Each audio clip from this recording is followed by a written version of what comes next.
ಕರುನಾಡಿನ ಹೂದೋಟದಲ್ಲಿ ಅರಳಿದ ರಾಜಪುಷ್ಪ.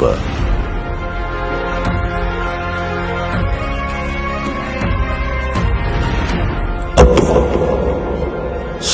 1975ರಲ್ಲಿ ರಾಜನ ಮಗನಾಗಿ ಹುಟ್ಟಿದ್ರು.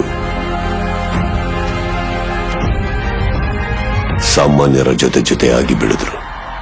ಪುಟ್ಟ ವಯಸ್ಸಲ್ಲೇ ಬೆಟ್ಟದ ಹೂವಾಗಿ ರಾಷ್ಟ್ರ ಪ್ರಶಸ್ತಿ ಕೂಡ ಪಡ್ಕೊಂಡ್ರು.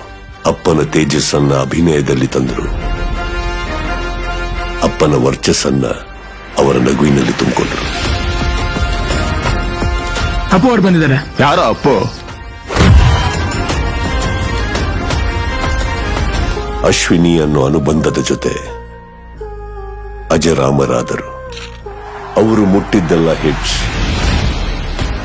ಕೊಟ್ಟಿದ್ದೆಲ್ಲ ಬ್ಲಾಕ್ ಬಸ್ಟರ್ಸ್.